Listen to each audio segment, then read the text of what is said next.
ગુજરાતભરના તાજા અને સચોટ સમાચાર મેળવવા માટે અમારી રાષ્ટ્રીય સમાચાર ચેનલને સબસ્ક્રાઇબ કરો અને બેલ આઇકન પર ક્લિક કરો।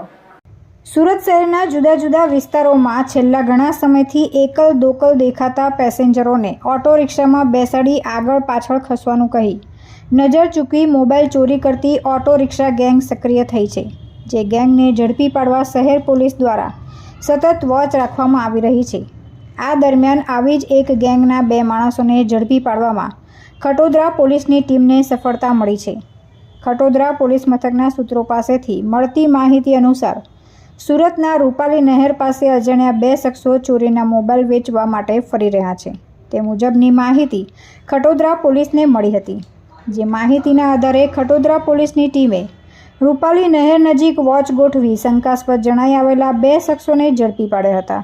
જે બંને શખ્સોના નામ ઠામ અંગે પૂછતા 2 પૈકીના એકનું નામ શૈલેષ શંકરલાલ પરમાર અને બીજાનું અનિલ શેદાણે હોવાનું સામે આવ્યું હતું। ખટોદરા પોલીસ દ્વારા ઝડપી પાડવામાં આવેલા બંને શખ્સોની અંગ ઝડપી લેતા જુદા જુદા કંપનીના ચોરીના મોબાઈલ મળી આવ્યા હતા, જેથી ખટોદરા પોલીસે બંને આરોપીઓની ઊંડાણપૂર્વકની પૂછપરછ હાથ ધરી હતી। ખટોદરા પોલીસે આરોપીઓના ઘરે તપાસ કરતા ચોરીના અન્ય મોબાઈલો મળી આવ્યા હતા, જ્યાં બંને શખ્સો પાસેથી 4.69 લાખની કિંમતના ચોરીના 54 જેટલા મોબાઈલો કબજે કરી વધુ તપાસ ખટોદરા પોલીસ દ્વારા હાથ ધરવામાં આવી હતી। તુલસી શર્મા સાથે રાષ્ટ્રીય સમાચાર સુરત।